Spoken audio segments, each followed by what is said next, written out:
What's going on, everybody? It is your boy, the swaggy blurred Winston A. Marshall. It's funny because, I'm realizing that I maybe listed this thing wrong, which is funny because I need to do that so that people can see it. If you guys can't see it, unfortunately, then we will change it up for you so you can. It's working. That's fine. So hopefully you patrons see it. All right, so here's the thing. I apologize for last week. I had a guest lined up. Her schedule got kind of busy. She's a big-time streamer, so she personally just couldn't do the show. So originally I was going to have her there to do that. Her name is Brielle. We're going to get her this week. But what I wanted to do instead for the patrons, because, obviously the top tiers get this on Friday, and the $1 tier gets it today. I'm just going to do a live stream for you guys. Now, if a bunch of you watch it right now, cool. If you don't, I've only got 13 patrons, which I appreciate every single dollar that y'all give, because real talk, it's hard out here in these streets right now. I can't even slang groceries to old people no more. Robots are taking all the fucking jobs. It's literally what we've been afraid of, what Trump's been scaring me about. This nigga might be right. I don't know. I've never given him credit for shit. He said inject bleach in my veins. So there's no reason for me to listen to this motherfucker. But either way, I digress. Every single one of you is extremely helpful. Every single one of you, I love you. You've allowed me to do a lot of stuff, and so what I wanted to do is bring on a guy that has been really a mentor to me, and I've only really kind of known him the last couple of years, and we've only kind of talked in passing every now and again, and then for some reason the last 6 months, we're talking all the time, and he's killing it. And if you want to know how you can kill it too, this is the dude to really follow behind. So, ladies and gentlemen, boys and girls, I'd like to introduce you to none other than the dog stepfather himself, Mr. Mark Ellis. What's good, man? Mentor? Jesus, that puts a lot of pressure on me, Winston. A lot of pressure, bitch. A lot of pressure. I like cheers to the pressure, son. Hey. I went and got that new White Claw variety pack, and of course, I already drank all the water. It was delicious. Not because I'm black, for everybody that's thinking that shit. So now I'm stuck with mango, and I don't like it. Nah, you gotta. Those are the beers or the White Claws in your case that you just gotta swig down. I had a 6-pack of Sam Adams pumpkin ale that I got around Halloween one year, and I was like, oh, this will be good. It is brutal, but it took me a year to choke those down, and they were just emergency backup. When you get back from the bar and you don't have any other beer, and you're you want something to wind the night down with, you're fine, I'm buzzed. I won't notice the taste, but that was the longest it ever took me to get through a 6-pack. Oh, a friend of mine, because I know what you're talking about. A friend of mine had a whatchamacallit, you know how Ralph's does those random specials where they'll just charge no dollars for shit? Mm-hmm. So she got a pumpkin, a Sailor Jerry's pumpkin rum. Ooh. And that shit is foul. But because I'm not one to let wounded soldiers go, which is kind of wild because I'm a little too old to be doing this shit. I just drink it every time I'm over her house because she's not going to drink it. Yeah, but the counter to that is you think with age, you think that you're going to be I just always thought that eventually I'd just wake up one day and I would be able to drink hard alcohol. It just hasn't happened. There's something wrong with me, I guess. I hate it. It doesn't taste good. I don't enjoy it. I can't stand the stuff. I barely even can do a shot. And so I just don't know when that, do I need to get bar mitzvahed? I don't know what I need to have happen in order to get to that stage of my life, but it hasn't happened yet. It honestly purely depends on what kind of hard liquor you're talking about, because I still don't fuck with gin. Gin is disgusting. So I get it. But if you're talking about I love a good old fashioned or just some scotch on the rocks. That shit's delicious to me. Is it actually delicious? No. But do I enjoy it? Yes. You know what I'm saying? That's the thing. When you try to explain to kids, and I talk to kids about drinking all the time, is that beer, it doesn't taste good. It tastes something else. There's because you're brought up and you're oh, this tastes good or this tastes bad, right?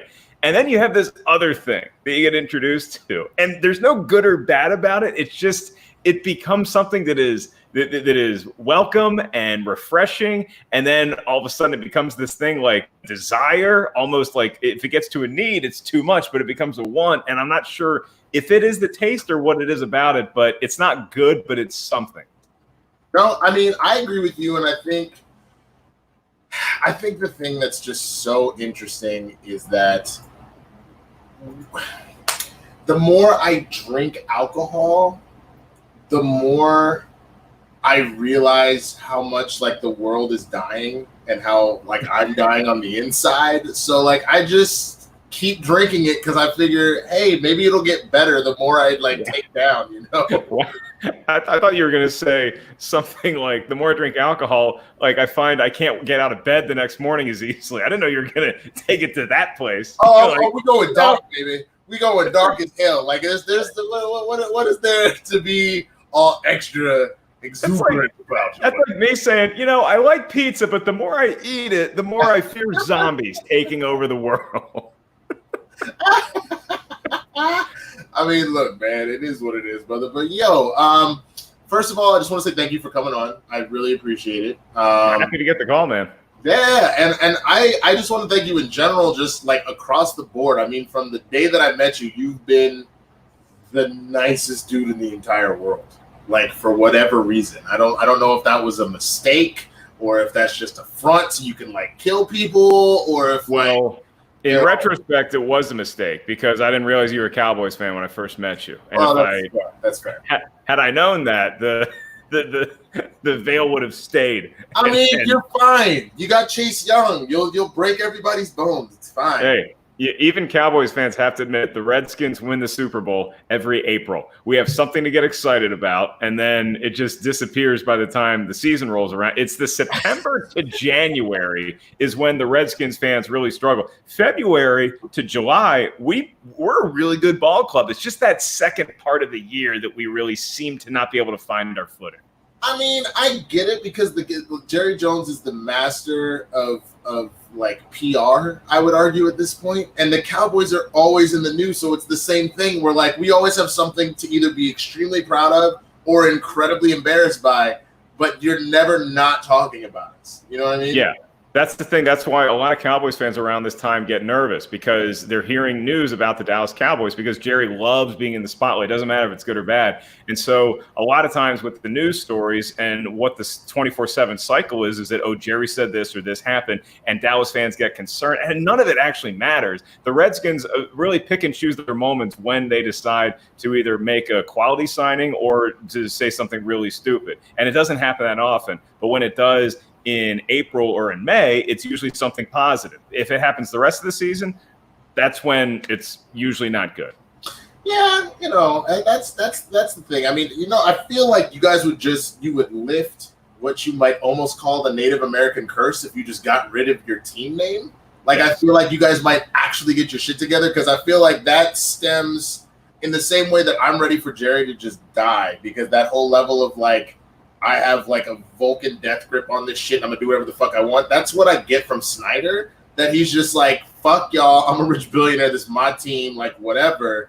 I feel like the sooner he just departs, y'all move away from that. You can keep the history of how the team has been great. Y'all can just expand and grow.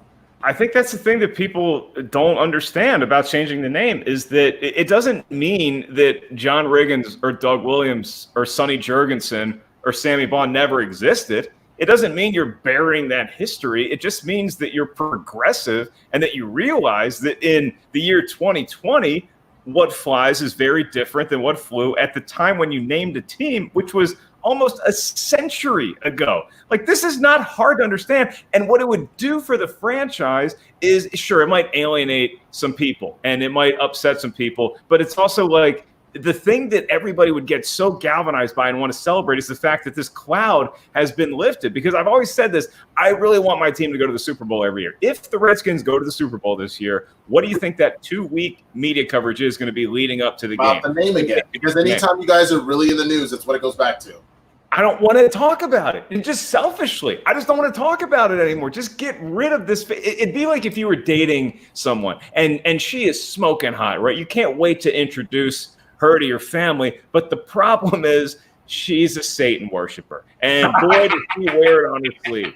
And it's like, that's the one bugaboo. It's like, can you please, my family's super, can you just not talk about Satan? And it's like, well, no, I have to talk about Satan. If we could just get rid of the Satan worshiping aspect of this woman, then your family fall in love with her. And so would everybody else. And it's like, just get rid of the name and then we can move on as a people. Winston? Or instead of a Satan worshiper, you could easily just be like an underworld acknowledger. You know what I'm saying? Like something like that. Like that would work. Just like, I think y'all could go away from being the Washington Redskins and you could just be like the Washington Karens. You know what I'm saying?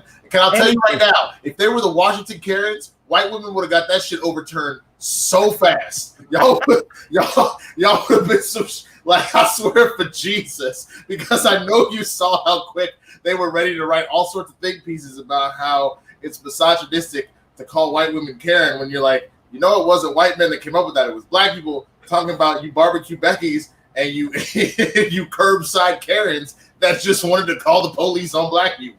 Like, the only reason I would not want the team to be called the Washington Karens is just because there'd be so many bad Twitter jokes about how, like, if Dwayne Haskins throws an interception, it's like, oh, that's the most Karen thing that Dwayne Haskins could have done. Like, I don't need that all season. Just Tony Kornheiser from Tony Interruption.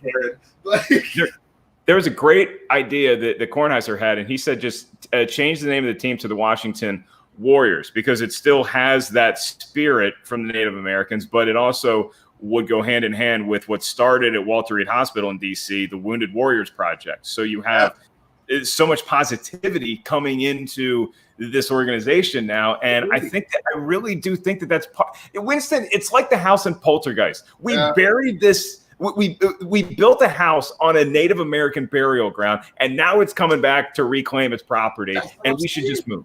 You got to shake the curse, man. And I would also even go so far as to say, like, look, y'all were the town that was courageous enough to go, yo, gun violence in Washington, D.C. is too high. We're not going to be the Washington Bullets no more because clearly that's what's inspiring the gun violence. We're going to be the Washington Wizards. And what the hell's a wizard? Have to do with D.C.? I don't know. Somebody that uses magic bullets. So Harry Lee Oswald and whoever helped him on the grassy knoll. That would be so funny if you added in like a cut to the Zapruder film where it pans over to the grassy knoll and you see like Gandalf scurrying away with the wand. That's one of my favorite Rick and Morty episodes is the one where he ends up splitting into different dimensions and he attaches a dimensional portal gun to a real gun.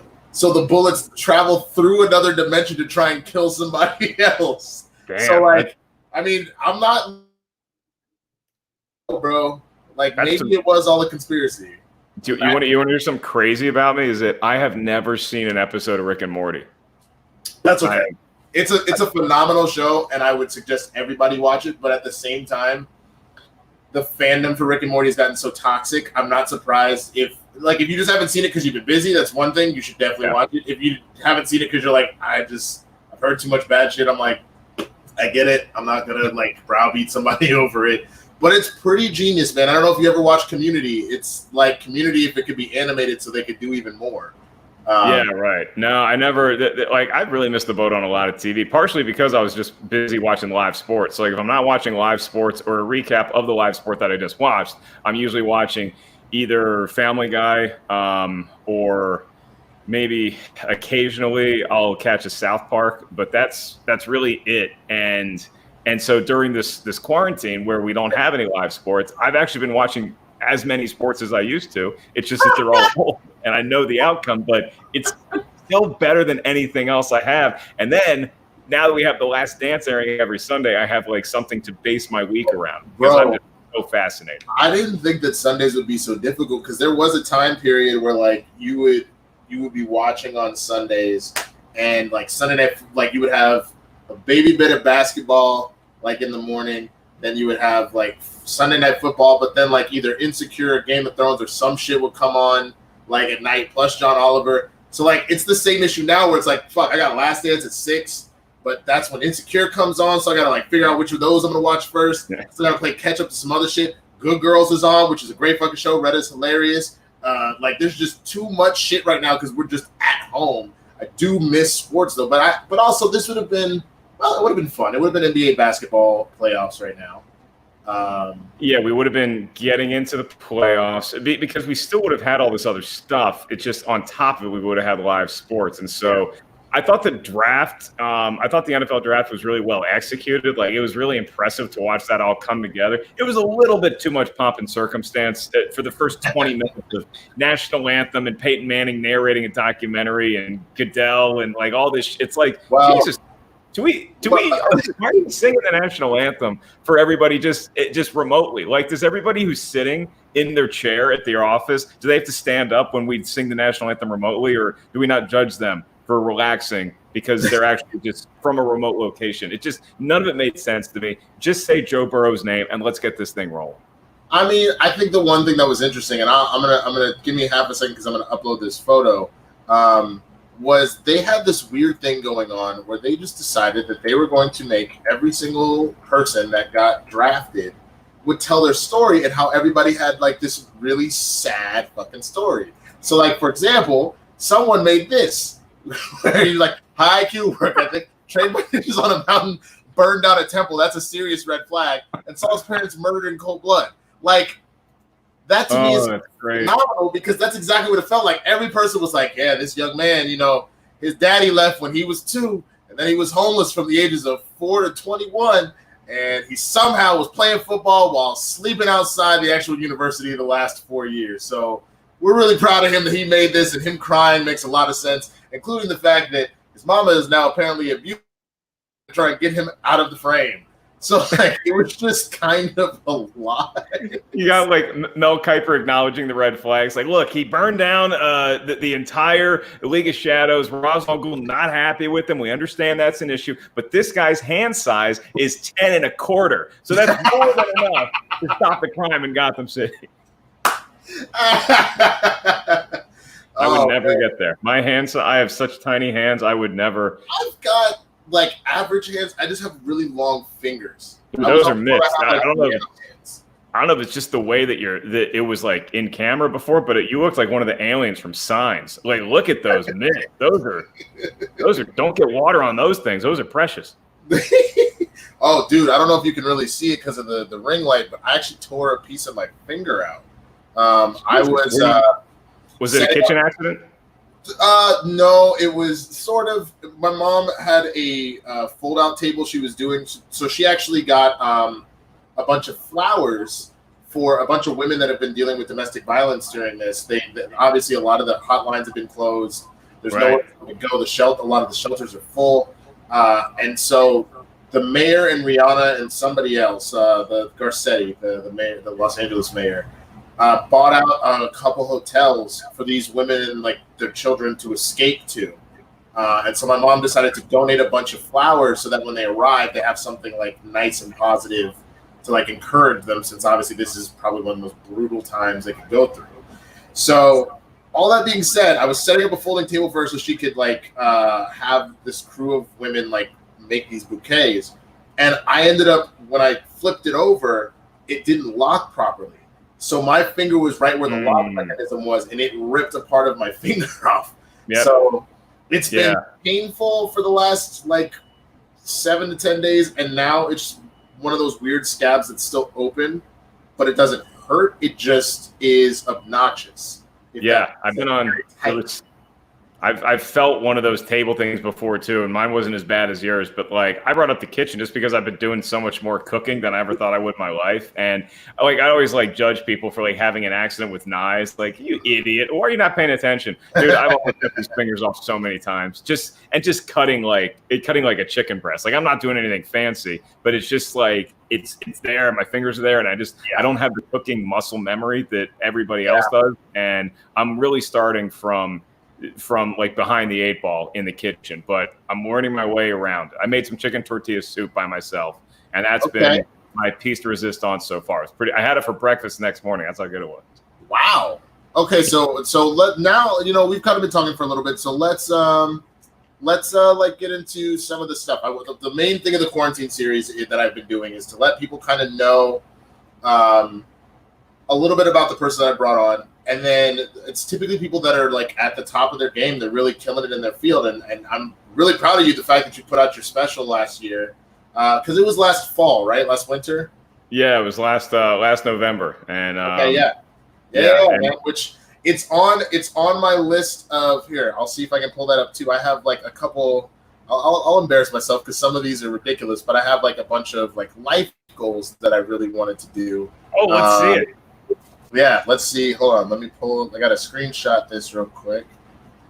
Some of these are like kind of wild. You're like, bro, like, oh, what? Hold on, let's see. If I see any that I can help you with, I'm happy to contribute. And then the ones that I can't help you with, I'll just make fun of you for. I appreciate. Here, I'm just going to. It's not letting me do the friendly screenshot where you don't see my entire thing. So we're just gonna put my entire desktop and hope I don't have anything out there incriminating on this motherfucker. These are the goals. These are the women that Winston wants to sleep with before his day. Nah, man, I'm retired, bro.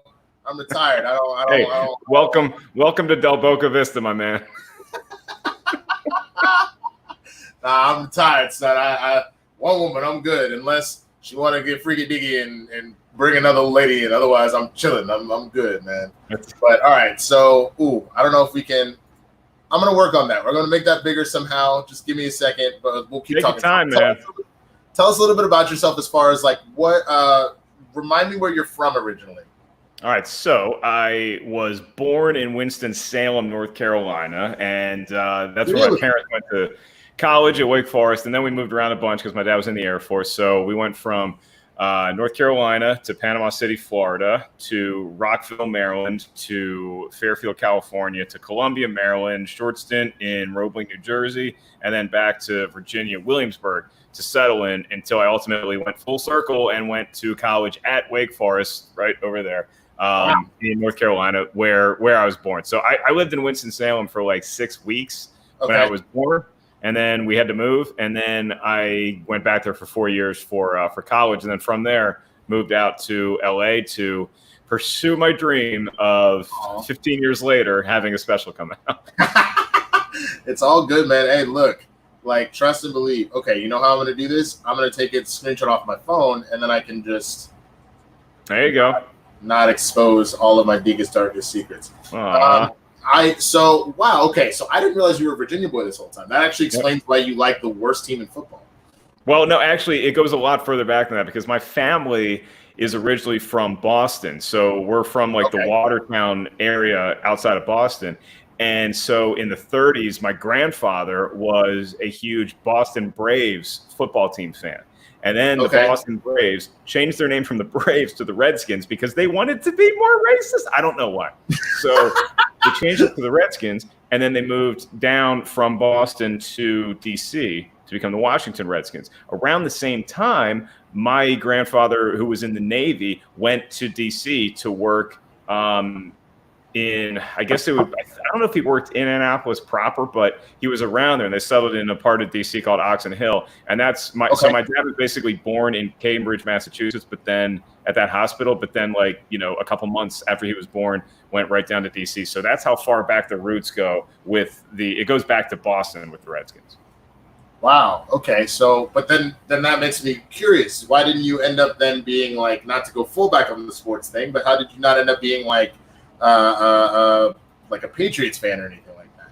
I mean, because by the time I was born, the Redskins were in my blood because my dad grew up a huge Redskins fan. So because my dad spent his entire life, except for, months he doesn't remember, up in Boston, the rest of the time was in DC, growing up literally in the shadow of RFK Stadium, which is where the Redskins played when my dad was a kid. So one summer, him and his buddy went around a bunch of construction sites in Oxon Hill, and they got enough recyclables like bottles of Coke and stuff like that from the construction workers that they could buy a ticket to go see the Redskins. And so that's how the season tickets got into our family that way. And we had them until RFK closed its doors to the Redskins in 97. So we had a couple nosebleed seats that were like way at the top of the rafters at RFK that I saw like 3 or 4 home games at least a year. And then if we went to the playoffs, I'd go see them too. And they were a great franchise. They were fun to root for back in the day because they were winning. And it was everything was good, and I thought it was going to be that way for the rest of my life.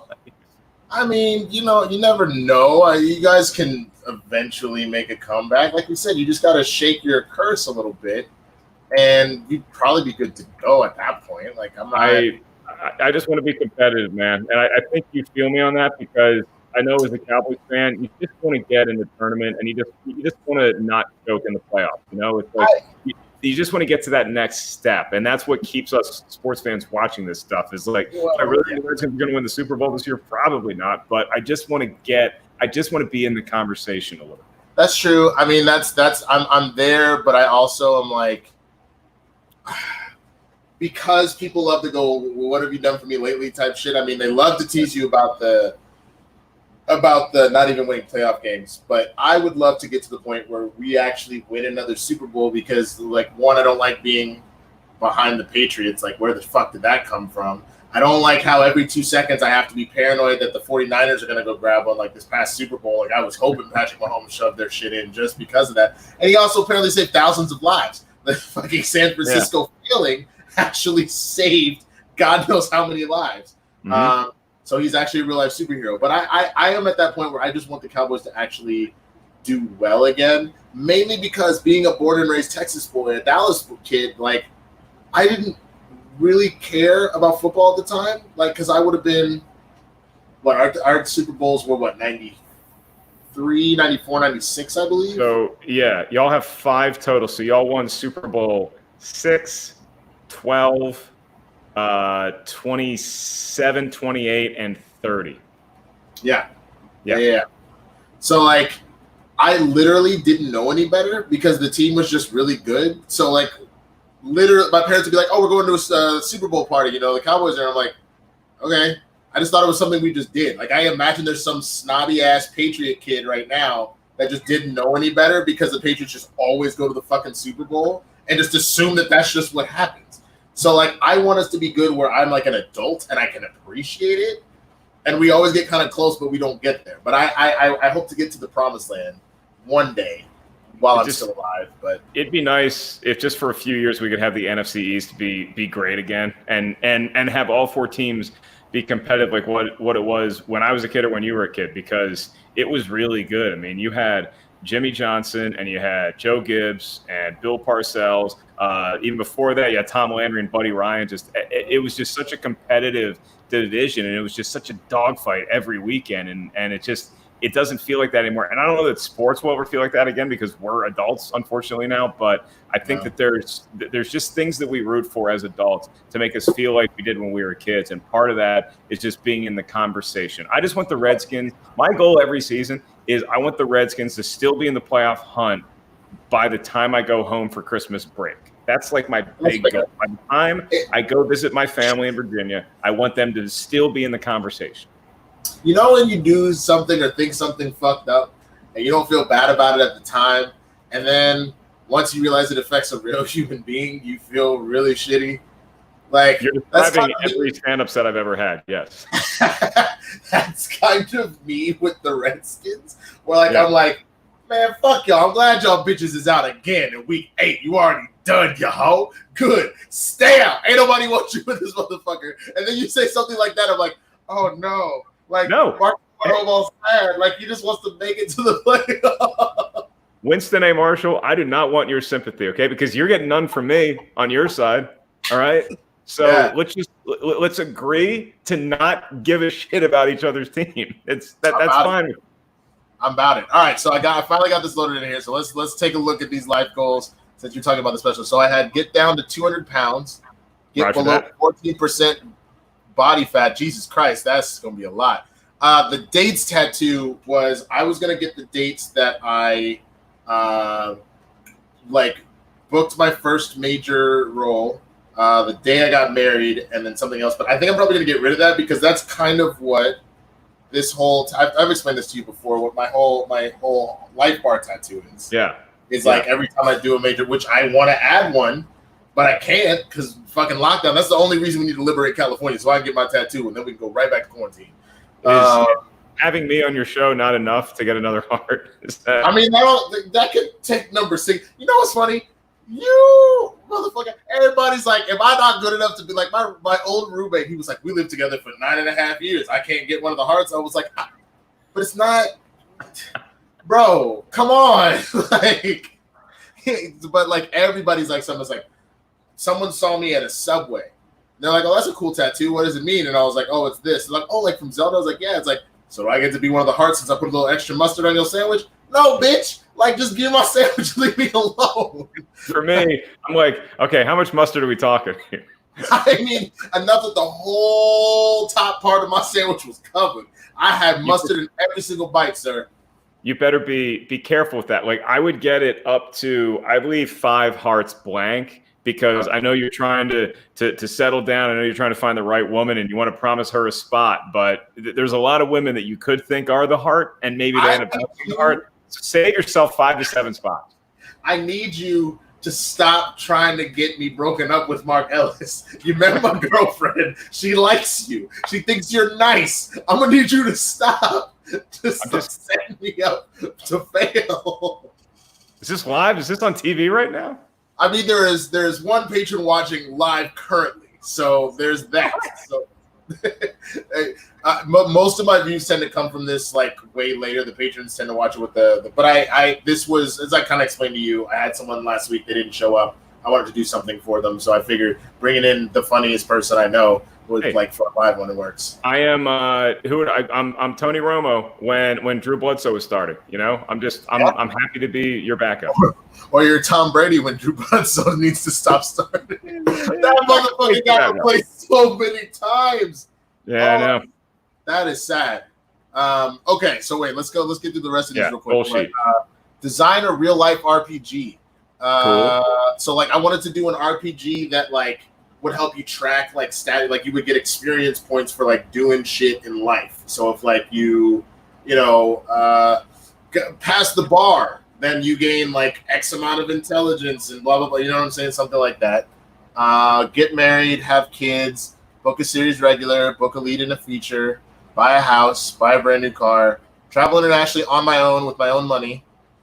Win next comic standing. The Haha used to do their own thing. Instead of last comic standing, they did the next comic standing. It was for like newer. So I made this list when I started stand up back in like 2011. Oh, really? This list is that old, huh? Yeah. A lot of this is kind of old, which is why I'm going to get to. I have the completed side of it too. So I just checked off the 5K. I did that last month, which was cool. Wow. I'm a girl to go on my journey with. Yeah, this is some cheesy shit. But yes. Life is nothing without. I hate when people criticize cheesiness as a bad thing. Have you ever had pizza without cheese? I have not. That is a very valid point, sir. It doesn't work. Life doesn't work without the cheese, folks. Okay, so yeah, we're getting. Look at all this. Look at all the shit you're doing. You're doing great. You're ahead of the game. I am. So what? I got a manager. I at the time I had $0. I wish I had the $3,000 right now, being in the quarantine. But at one point, I had saved up $30 grand. I used to work for Apple, and I was kind of stuck, so I quit Apple and I started bartending. I booked the very first commercial I booked was a Natty Light commercial, which I don't know if you saw today. My Budweiser commercial came out, so that's cool. No. Yeah. Congratulations. Thanks, man. It's the sad thing is it's not for TV yet. So even though so we don't know if it will. So even though it's SAG, it's just being used right now for their social media. So the most I'll probably get out of this after I pay everybody in taxes is maybe like $1,500. But right now, when all I'm doing is trying to sell groceries, I need every penny I can get my hands on. You're missing the point with commercials, because commercials, maybe you book something that has a lot of residuals and you get a shit ton of checks for years. The main reason why you want to book a commercial is because all your friends, wherever you're from, think you're doing great. And so from your friend's perspective, they're going to see Winston, who started out doing Natty Light commercials, and now he's up to Budweiser. Cheers. That's like 20 leaps up, man. Anheuser-Busch has just now that I think about it, bro, I did a Natty Light commercial to start.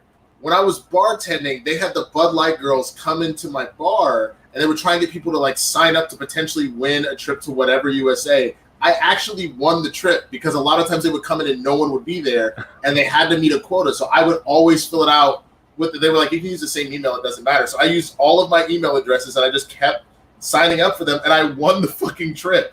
So I won a free trip to whatever USA. We drank all weekend, and there was concerts and all sorts of shit. And then now I booked this Budweiser. So Anheuser-Busch has just like, I guess I'm a lifer now. I don't know what the fuck this means. That was the first commercial first national that I booked was a Bud Light commercial.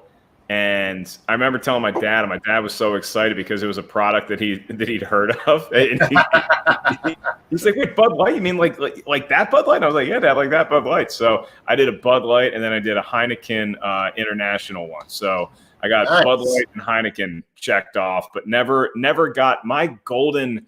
I guess my white whale in the world of commercials was I always wanted to book an Olive Garden commercial because, like. You remember how bad they were? You remember how overacting it was? Oh, like it was just so bad. And I wanted to book it because my goal was to be on set and have the director tell me to tone it down. Like that's the dream I had. Do you watch SNL at all? Not really, no. Okay, so there was I'm a big fan. I have no disdain for it, but it's fine. I know how busy you are. It's all good, and you're watching live sports. So the SNL had Adam Driver on last fall, and they did this amazing sketch with Kyle Mooney, and they were in a Del Taco commercial.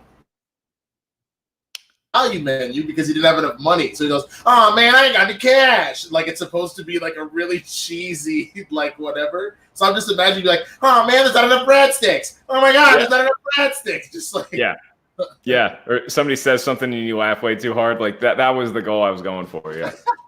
And then the last two, book a TV guest spot and book a paid feature. And that was, bro, 2018 was that year for me that, like, I was just talking to somebody, like, if I could go back in time, I would go back so fucking fast because that year was great. Oh, like Tony the Tiger shit great, bro. It's what everybody, I think you look back on any individual's career and it looks like, they were successful the entire time and they had their start and they had their finish and it was all great in between. And it's like, no, with any career, but particularly with entertainment, there's an ebb and flow to it where when it rains and pours and then when it doesn't, it feels very dry and you feel like you're just searching for the oasis in a desert. And that's the give and take of it. And so you, as the person in the middle in the eye of that hurricane, you just have to realize that this is one of the dry periods, or more importantly, I think for a lot of people is when it is successful and it's all good, you have to prepare for when it's not going to be good. You cannot assume that it's going to last, whether it's just something with the industry or it's, fucking COVID or whatever it is. You just have to assume that there's going to be dry periods, even when it feels like it's all great. And I froze Winston with that. You see how good I am with the advice, kids? I literally froze. You froze? Oh, am I frozen on your end right now? No, you're good. You're good. Okay. Well, all I was going to say is that getting into the next part of it, finding out that you're from Virginia and you wanted to move out here, did you know you wanted to act and get into comedy early on? Which, do you even act at all, or you just strictly do like kind of comedy?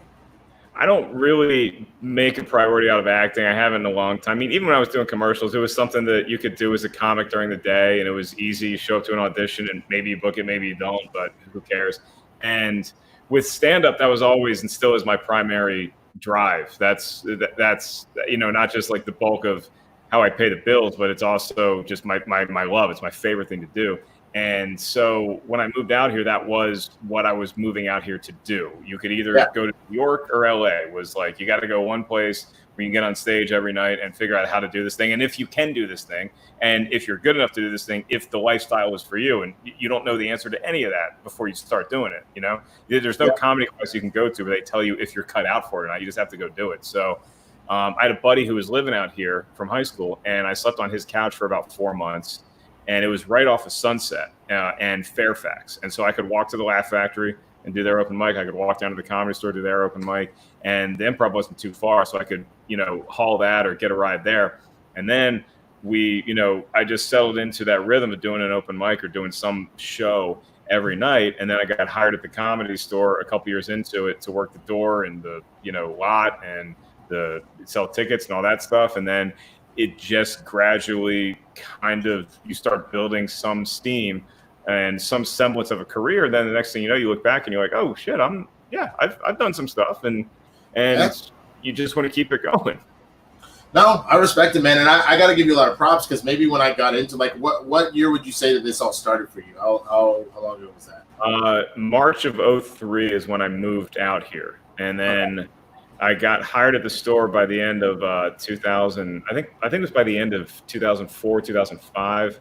It was right around Christmas, and then I started booking commercials, and I did a season of MTV's Punk'd, and then I did just like some other random stuff like that. And maybe that's why I recognized you when I saw you for the first time.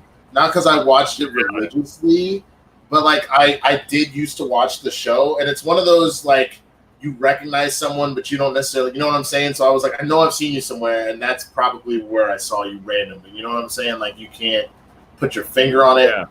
But there was an extra prosthetic layer of fat that wasn't actually a prosthetic. It was just my chubby face when I was doing oh, shit.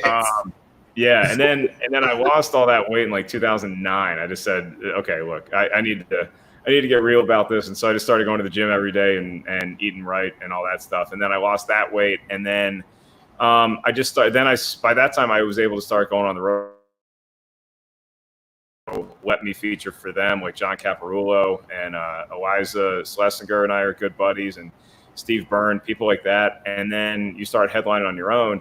And during the midst of all this is when Christian and I had started Schmoes, and that became a thing. And that became part of the reason why I was able to sell tickets on my own on the road. Then by the time I started headlining, people knew me from Schmoes. And then we started Schmoedown. And then I had this whole fan base of people that was coming to see me that knew me from YouTube. And so not just from stand-up, but from YouTube, it was like all these worlds were kind of colliding at the same time. And it's like every time I do a stand-up show on the road, it's like the perfect storm of whether you knew me from stand-up, from seeing me open for somebody, you saw me on TV doing a set, or you know me from Schmoedown or from Schmoes, or from Collider or Screen Junkies or any of these other things that I've popped in and doing. Now I have people who watch my Rotten Tomatoes shows that go to shows. So it's just like, you know, as my life is a dichotomy, Winston, because on the one hand, I love my naps, but on the other hand, I work as hard as I can to create as many opportunities as I can, because I know that you can't put all of your eggs in one basket or else it's going to sink.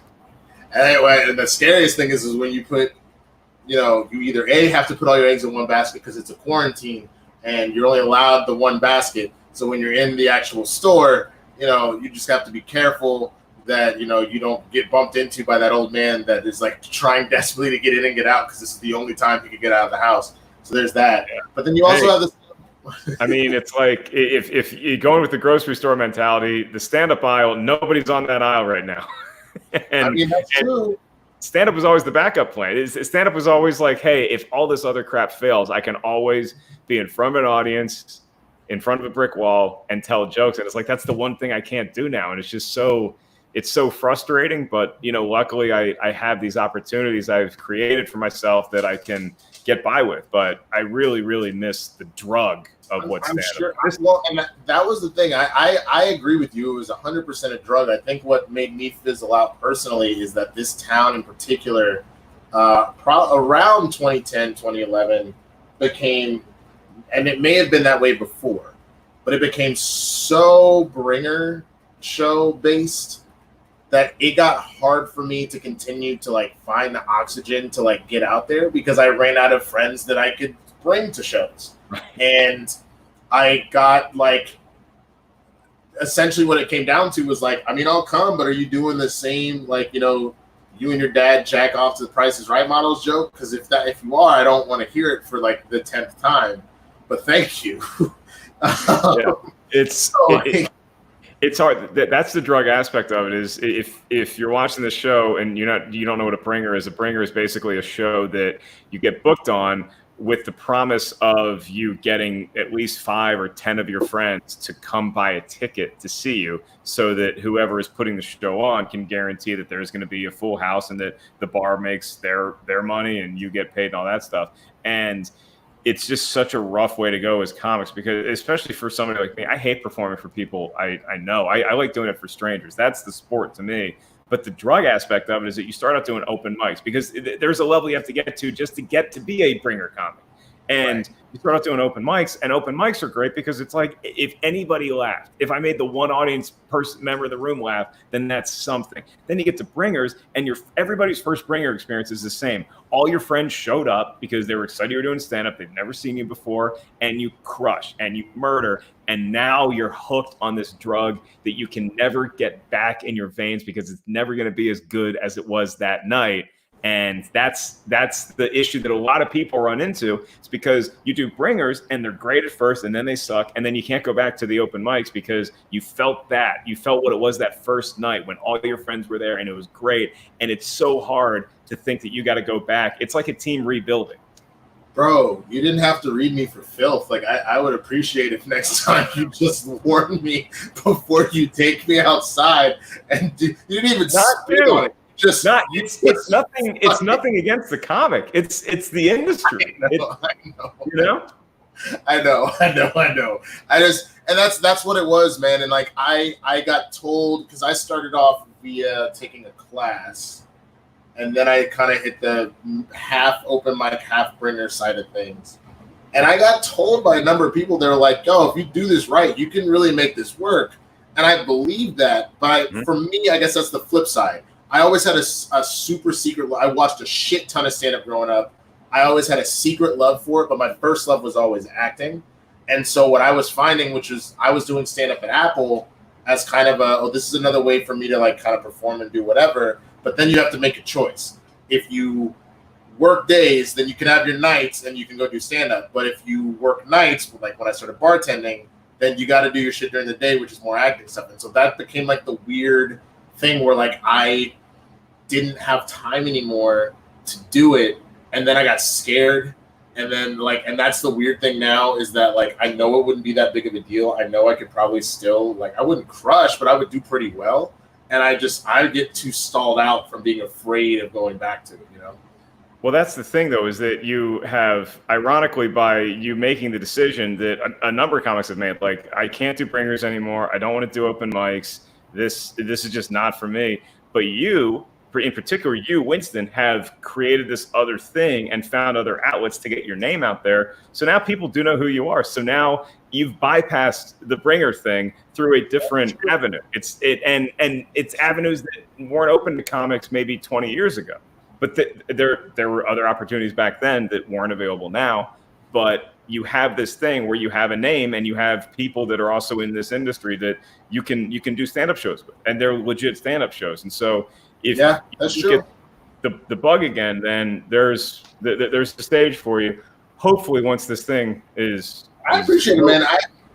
I'm sure there is. I would need to go hit the open mics first. It's funny because my girlfriend is like the most encouraging but also hands-off person at the same time, where I would say like, fuck, I miss stand-up. She's like, you should totally do it again. And I was like, and I just like, and she's just like, so you ever gonna do that stand-up? I was like, well, what about that hot five you said you were writing? She was like, it's not ready. Like it's this weird back and forth of like, who's gonna go and do it? Like the one that's done it before and has experience, or the one that just said she would do it. It's like a whole fucking thing. But I honestly believe once this is all said and done, based off of how this quarantine has gone, which has been up and down, but it's been, I would honestly argue, probably more good than bad, which is saying something, considering I lost all my jobs when this thing started. I have found myself growing more by forcing myself to do so, and also kind of reflecting on what's important and what's not. You know what I mean? Mm-hmm. Yeah. You have to evaluate where your life is, and this is all. It feels a little bit like halftime, and I know that's a callous thing to say because so many people are really struggling with losing their jobs or trying to provide for their families. But if you're in the fortunate enough position to be, say, in entertainment, then this is that time in the locker room during the Super Bowl when it's like a 45-minute halftime show. And so you actually just chill and you just say, okay, well, this is what my game plan was at the beginning of the game. How has that changed? And what do I need to do in the second half? What sort of adjustments do I need to make once I get back on the field? And I think that's what a lot of us are going through. But the other thing about it with me is that this has been the hardest period of my life to write new jokes simply because I don't have a show that I'm doing that night or that weekend that I'm gearing So there's up. no pressure. Yeah, I thrive on that pressure. And so without that, it's just like, yeah, I mean, this is a funny bit, but I don't know if it'll be funny in 6 months when I get to do stand-up again. I don't know that. No, that's true, man. And man, I had a great joke in Target today that I was trying to, like, I can't put my fucking finger on it, but it had something to do with how people are buying things in the store now, and like shit that nobody was like bothered with before, like is completely gone. But now shit that we were buying all the time, there is just in droves at this point. I gotta remember what the angle is. I'm sure it'll come to me once I drink another White Claw. But okay, I had that the other night. Yeah. I had a bit, and because I hadn't had like usually just get these sparks of inspiration. And fun fact out there, kids, they happen more if you put the work in. If you write every day, you get more of those random bursts of inspiration. So I haven't had a lot recently, but I got one the other night. It was really good. It was a good one, but it was like 20 minutes after the edible had kicked in, and I didn't write it down, and I went to bed. And like you always think like, oh, this is so good. There's no way I'm forgetting this gold. I woke up the next morning knowing that I thought of something funny, and it's totally gone now, and it ain't coming back.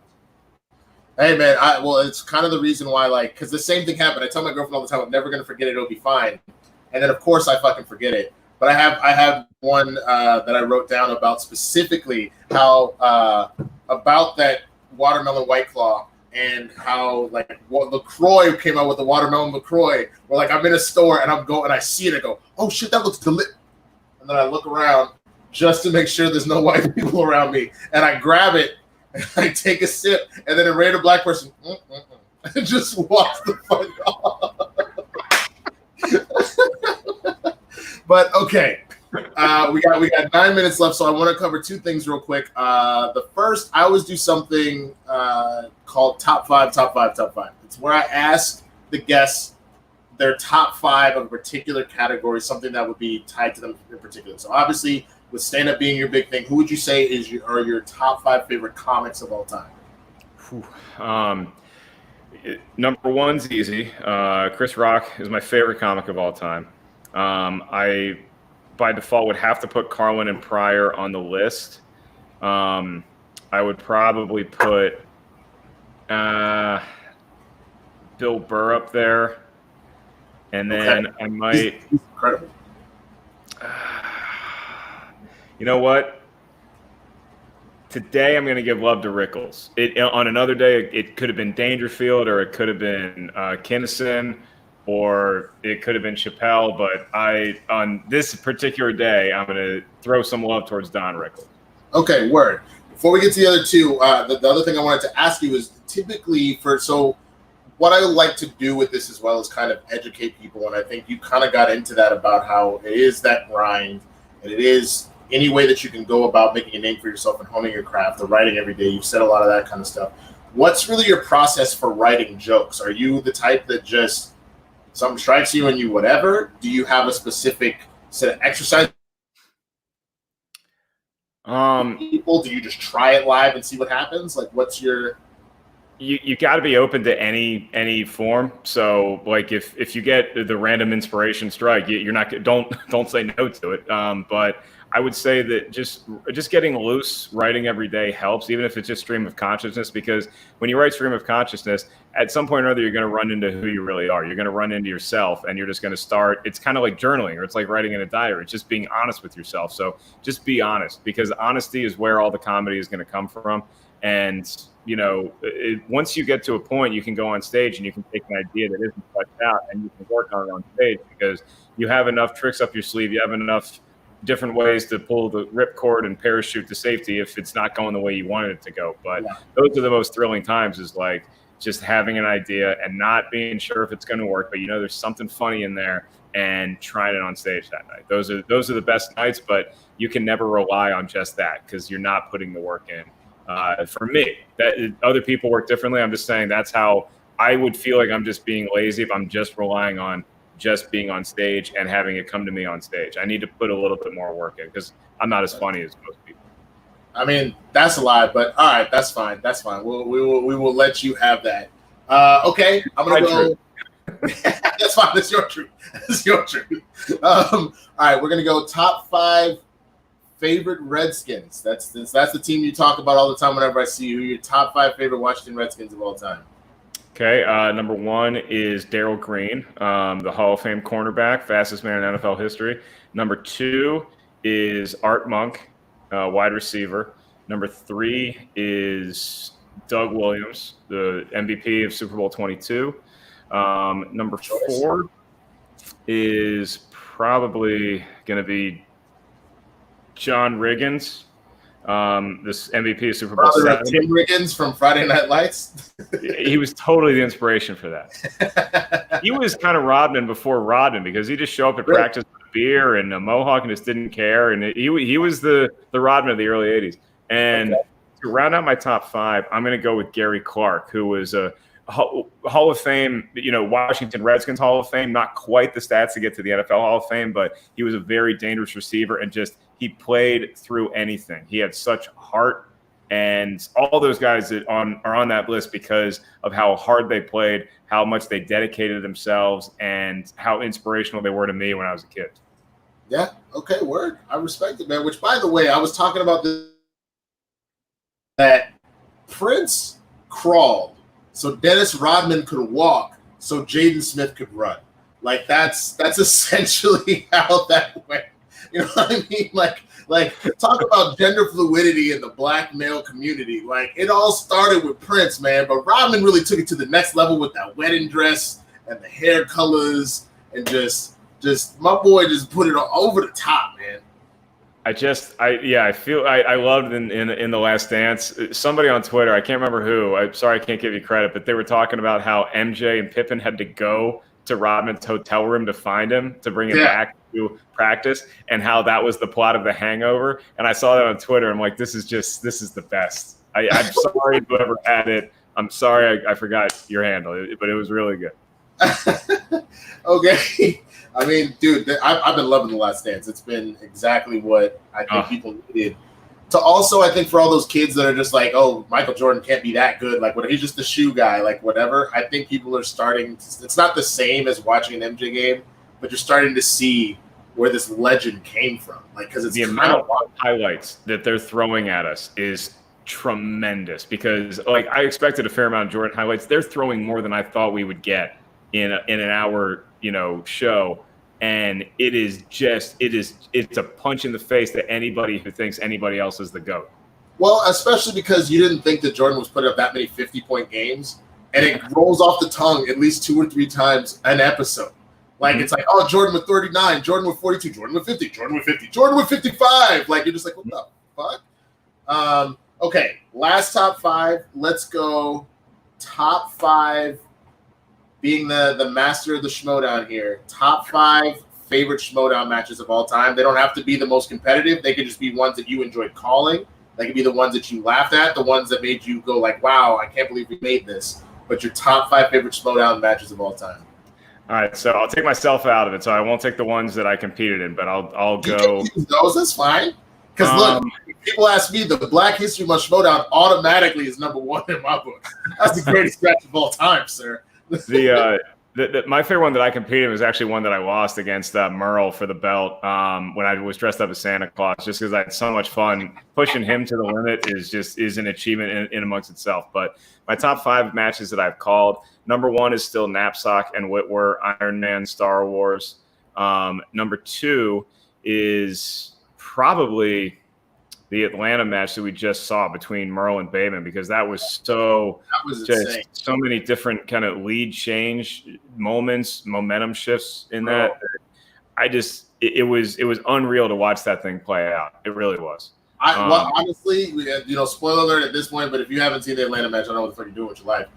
Him getting that Medea question blew my mind, because I'm literally sitting here like, well, I'm the only person out of this entire stream, and maybe the other couple of black people that know the answer to this question. And I guess the people that wrote it, but even they aren't sure. So, like, I'm just like, there's no way.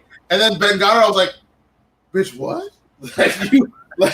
You take that lead change, sir. Goddamn. I would also put on the list, so if I'm up to number 3, then I think that I would have to say that the free for all when Bibiani went wire to wire, that was just such an impressive athletic achievement to watch. In addition to movie trivia, my number 4. Oh boy, there's a couple that I want to put up there somewhere. Bespin has to be in there just because it was such a monumental occasion when it happened that Roca it couldn't come up with. He had it in his head, and it was an unreal moment to call on the desk. And then, you know what, for my 5th match, I'm going to say the one that was a defensive slugfest, but I love a good defensive battle every now and again. And it was Harloff versus Levine at the Spectacular for the title. And they were both so tired because Christian, I think Sam had just competed in a overtime match or something, and Christian had announced like 3 matches earlier that day, and they were both so tired. I think the final score was like 6-5 or something like that. But they were bitching about every question. They were just it was so fun to watch them like literally just claw at everything they possibly could because they still wanted to win. They just did not have it in them anymore. So those are the 5 that come to my head on this particular evening. Nothing wrong with that, man.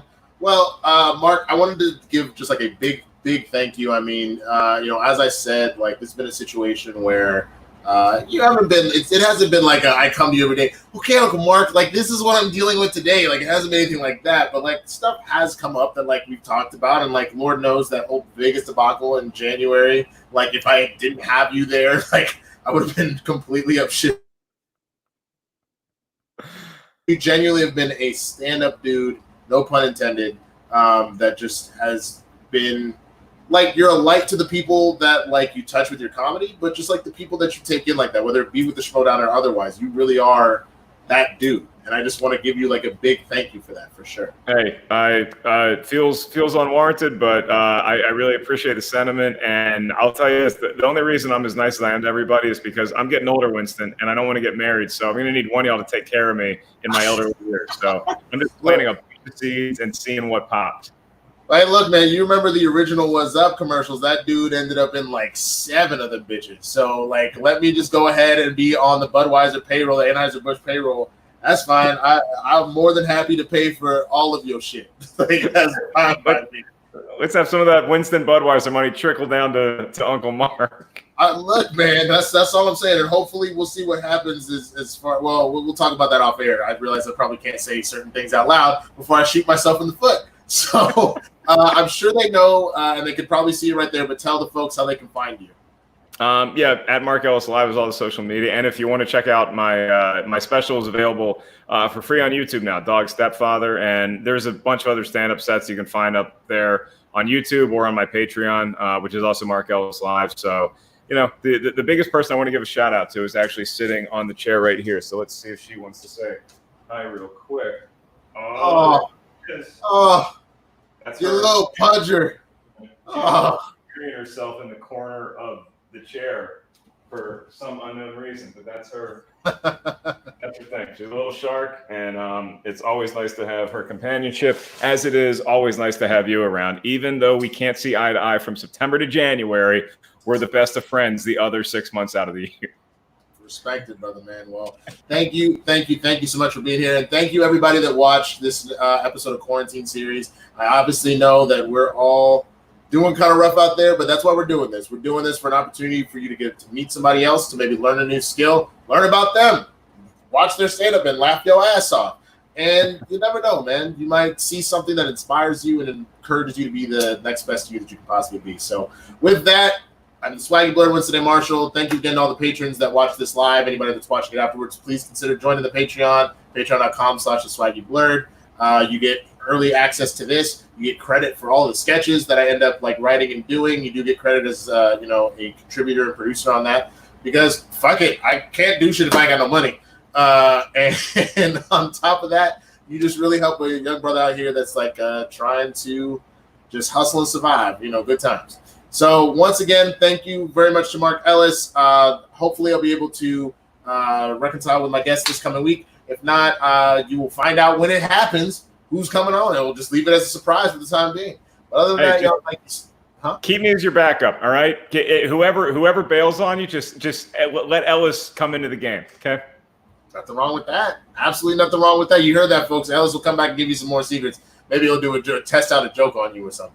But either way, thank you so much, everybody. You have a wonderful night and stay safe.